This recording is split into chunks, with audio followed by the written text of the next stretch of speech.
ബദ്രിനാഥ്. ഹിമപർവ്വതങ്ങളുടെ നടുവിൽ ഒരു ദിവ്യപവിത്രഭൂമി.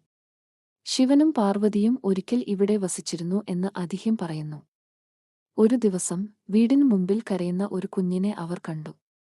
പാർവതി ദേവി കുഞ്ഞിനെ വീട്ടിലേക്ക് കൊണ്ടുപോകാൻ ആഗ്രഹിച്ചു. പക്ഷേ ശിവഭഗവാൻ മുന്നറിയിപ്പ് നൽകി. ഇത് ഒരു സാധാരണ കുഞ്ഞല്ല, മാതാപിതാക്കളുടെ കാൽപ്പാട് പോലും എങ്ങും കാണുന്നില്ല.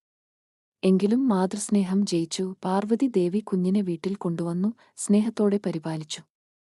ശേഷം ഇരുവരും പുറത്തുപോയി മടങ്ങിയെത്തിയപ്പോൾ വീട് അകത്തുനിന്ന് പൂട്ടിയിരിക്കുന്നു. പാർവതി ദേവി ആകെ ആശങ്കയിലായി. ശിവഭഗവാൻ പറഞ്ഞു, ഞാൻ മുന്നറിയിപ്പ് നൽകിയില്ലേ? ആ കുഞ്ഞ് മറ്റാരുമല്ല, മഹാവിഷ്ണു തന്നെയായിരുന്നു. ശിവഭഗവാന്റെ മുമ്പിൽ രണ്ടു വഴികളുണ്ടായിരുന്നു. ഒന്ന് തന്റെ മുന്നിലുള്ളതെല്ലാം ഭസ്മമാകുക, മറ്റൊന്ന് മറ്റൊരു സ്ഥലം കണ്ടെത്തി പോകുക. പാർവതി സ്നേഹിച്ച കുട്ടിയെ വ്രണപ്പെടുത്താൻ ആഗ്രഹിക്കാത്തതിനാൽ രണ്ടാമത്തെ വഴി തിരഞ്ഞെടുക്കാൻ ശിവഭഗവാൻ തീരുമാനിച്ചു. അങ്ങനെയാണ് ശിവഭഗവാനും പാർവതി ദേവിയും ബദരിനാഥ് വിടുന്നതും കേദാർനാഥിലേക്ക് പോകുന്നതും. അങ്ങനെ മഹാവിഷ്ണുവിന് ബദ്രിനാഥിൽ വാസമായി.